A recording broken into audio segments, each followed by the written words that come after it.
Oi, gente, tudo bem? Eu sou Bianca Campelo, esse é o Literalizando, e sejam bem-vindos para mais uma leitura comentada de Úrsula. A leitura comentada é a série de vídeos em que eu vou fazendo a leitura da obra, junto com você, te explicando o vocabulário, as figuras de linguagem, os recursos expressivos e criativos usados na composição da obra. Nesse vídeo, a gente vai finalizar a leitura do capítulo 16, que leva o nome do vilão dessa história, o comendador Fernando P., o terrível e apaixonado tio da nossa querida e sofrida Úrsula. E antes de retomar a leitura do capítulo propriamente, eu queria comentar um elemento criativo que foi usado pela Maria Firmina dos Reis na composição da cena que encerrou a primeira parte da nossa leitura. Naquele momento em que Susana está sendo encaminhada para a fazenda do comendador e encontra com o feitor que se demitiu, a narrativa foi intercalando o relato das ações dos personagens e das falas deles com a voz do padre, que foi apresentado para a gente como sendo o único ser humano próximo de Fernando P. E aí a gente vê só. Primeiro eu quero chamar sua atenção para... Você notou que o padre não tem nome? Ele não recebeu nome nessa primeira parte do capítulo e vai continuar sem nome. Então ele é bem menos um ser humano e muito menos uma pessoa do que a representação de uma ideia. Ele é um personagem bem alegórico.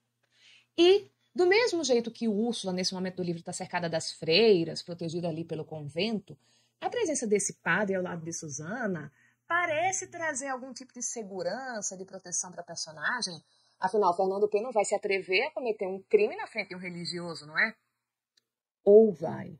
Talvez sim. E aí eu vou chamar a tua atenção para o texto do Salmo. As duas primeiras frases são: para onde irei de vosso espírito e para onde fugirei de vossa face. Gente, no contexto em que Susana está sendo levada, contra a vontade dela, para esse poderoso homem que tem poder absoluto sobre ela, pode ordenar a morte dela, ela não tem como fugir do encontro com o próprio Fernando.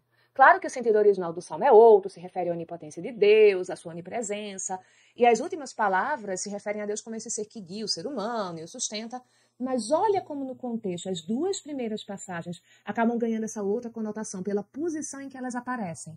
Se fosse um filme entrando aí, olha, esse trecho cantado na trilha sonora enquanto ela está seguindo esse caminho, é uma ironia finíssima, sutil, passa batida por muita gente. Fernando P. como um Deus terrível nesse universo, movido por ódio. E claro que ele só tem esse poder porque a sociedade permite a escravização de pessoas. O sistema escravista dá poderes divinos a homens torpes, homens repugnantes. E aí a gente volta para o padre. Se o sistema social dá esse tipo de poder aos homens e os transforma nesses quase deuses perversos, qual o papel e qual o poder da igreja nessa sociedade? Essa igreja que está aí presente através desse padre, né, por meio dele, por meio do convento, qual o poder que essa instituição tem para auxiliar, para cuidar desses escravizados, para cuidar das mulheres pobres que também são vítimas desse sistema? Já que Úrsula está ali protegida por essas freiras, será que o fato dela estar num convento, será que o fato dela estar ali naquele abrigo, ela está realmente protegida do Fernando? Bom, isso a gente só vai descobrir dando continuidade à nossa leitura. Então, vamos lá. Capítulo 16, parte 2. O ex-feitor deu então de rédeas a seu cavalo. Deixou passar aquela vítima resignada, informada, de tão implacável cólera, e, tocado pela sublime brandura daquela velha africana, lamentou profundamente a sorte mesquinha e horrível que lhe preparara o comendador, que em sua insânia, que em sua loucura, insanidade, parecia despenhar-se irremissivelmente nos abismos do inferno. E parecia estar se jogando como num despenhadeiro desses abismos do inferno. Prosseguiram na sua marcha. Na casa do trabalho, muito mais frouxa, lobrigava-se ainda a escassa luz de um lampião. Muito mais frouxa notava-se ainda essa luz do lampião. Os negros tinham recebido novas tarefas. Empenhavam-se por acabá-las.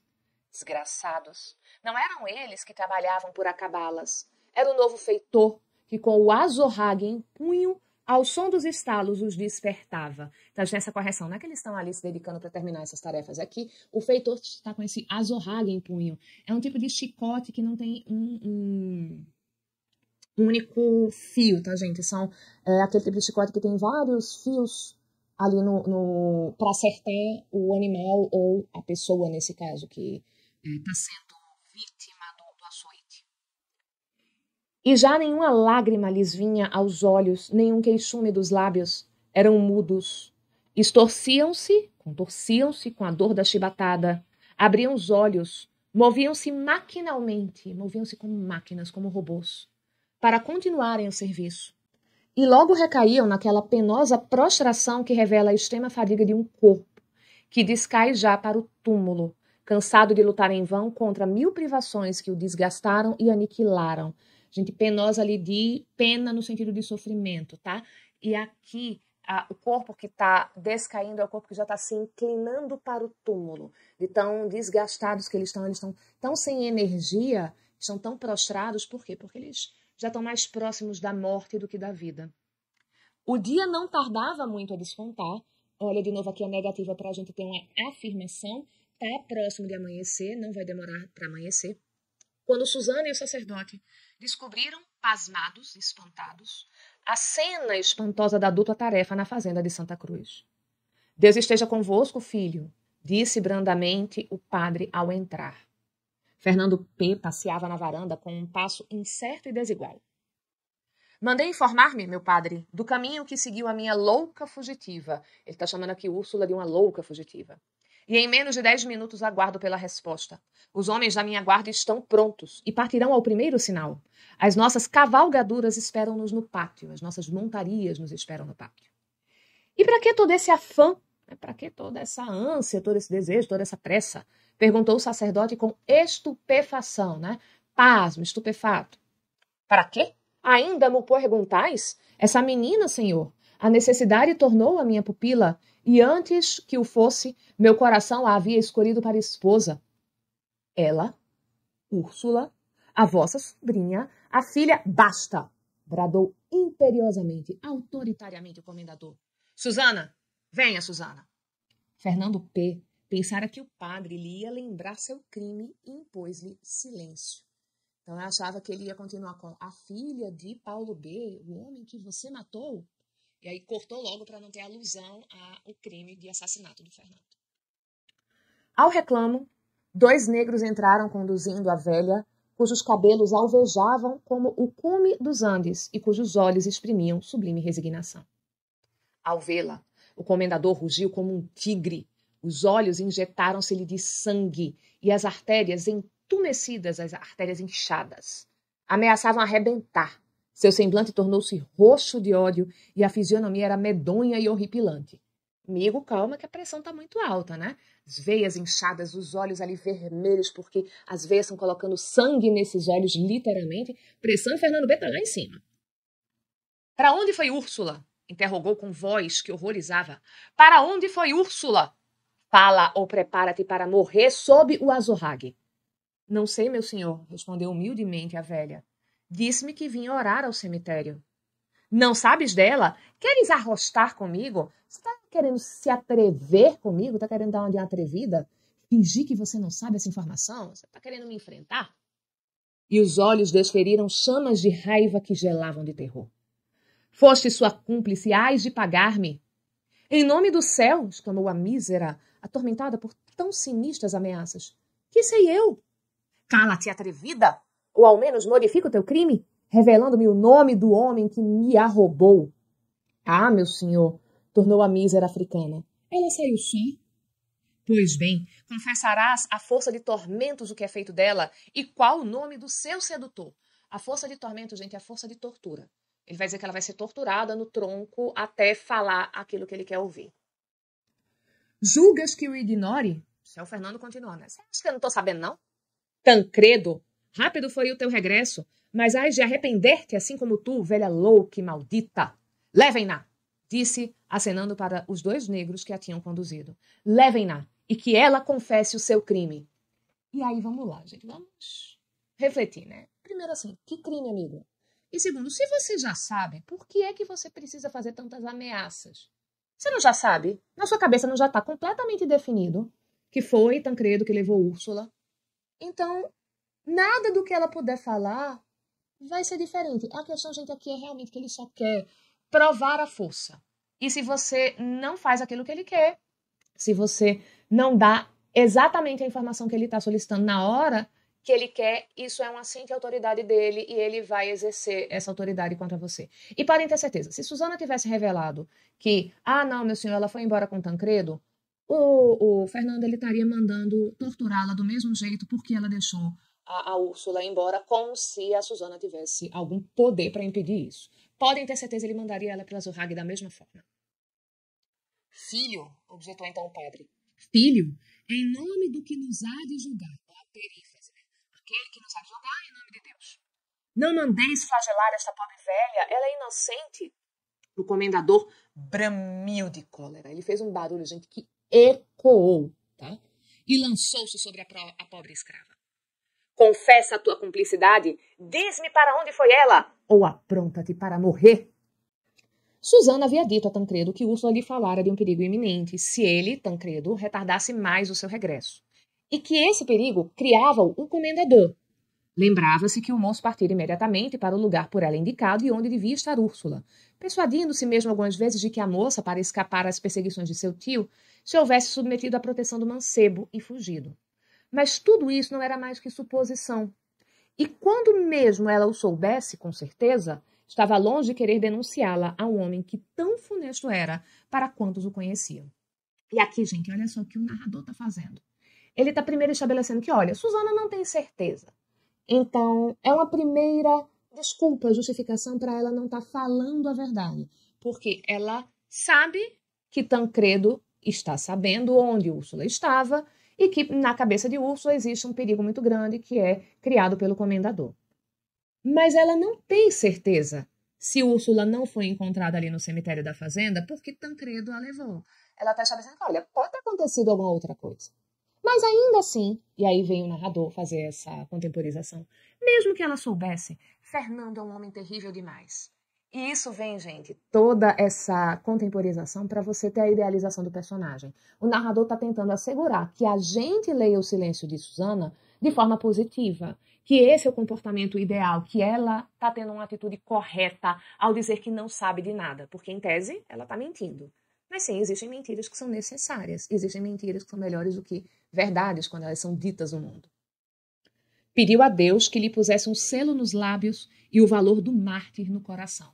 Susana, então, nesse momento, ela está mentalizando que Deus lhe dê força para que ela cele os lábios, que ela não revele nada, e que ela tenha a força do coração de um mártir, que ela consiga suportar os piores tormentos, os piores flagelos, em nome daquilo que vai ser o bem do outro.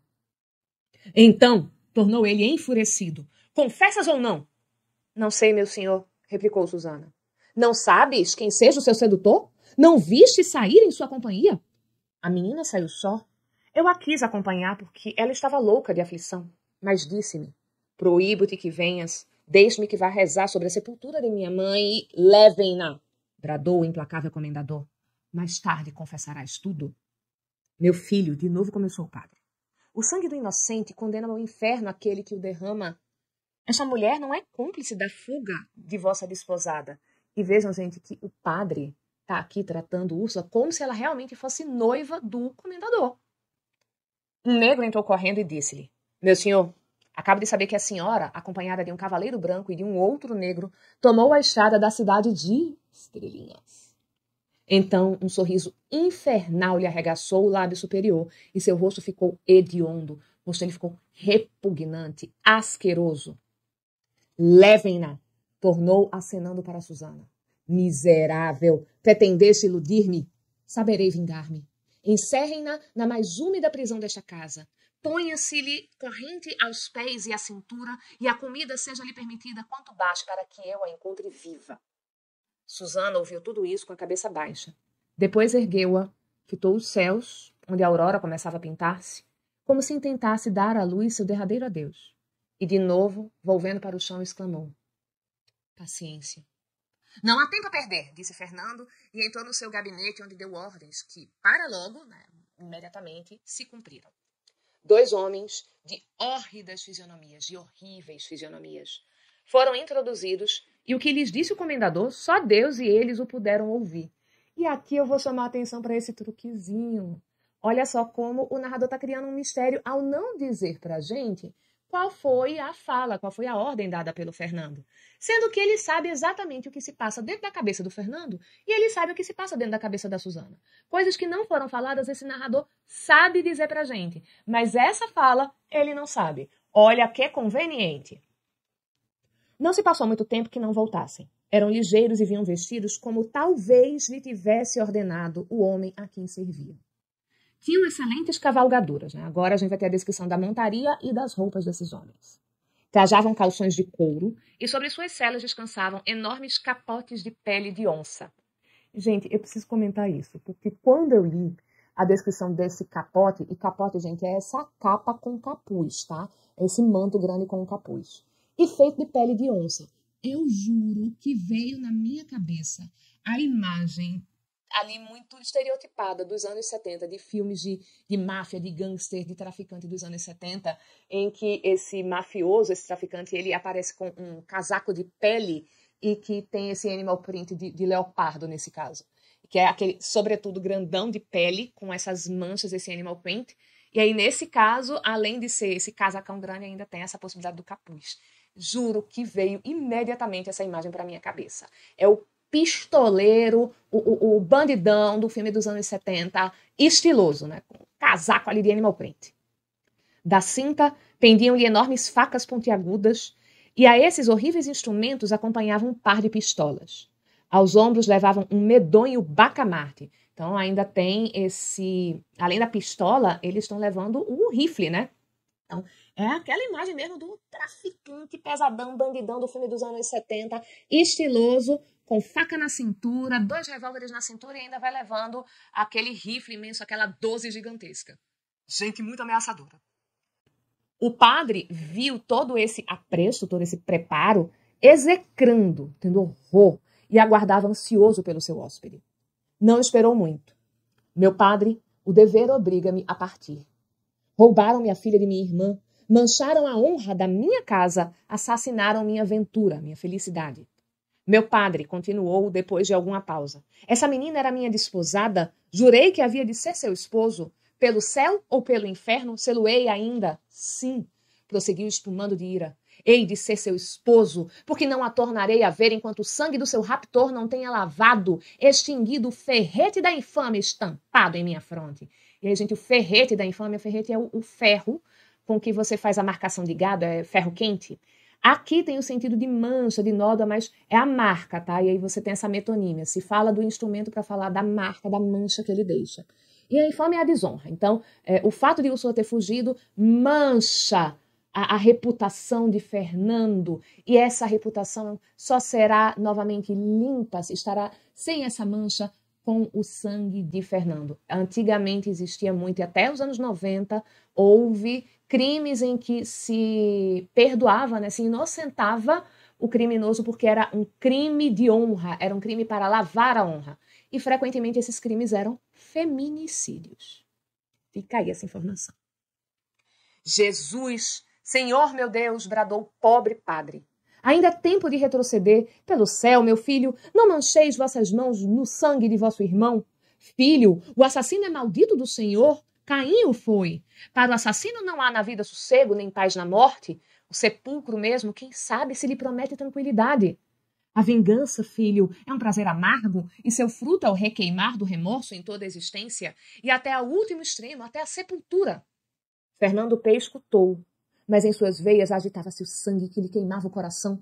Rangia os dentes e os lábios lívidos, pálidos, descorados, e trêmulos exprimiam a impaciência e o furor, até que, por último, prorrompeu irado. Né? Ele manifestou-se de maneira muito impulsiva, violenta.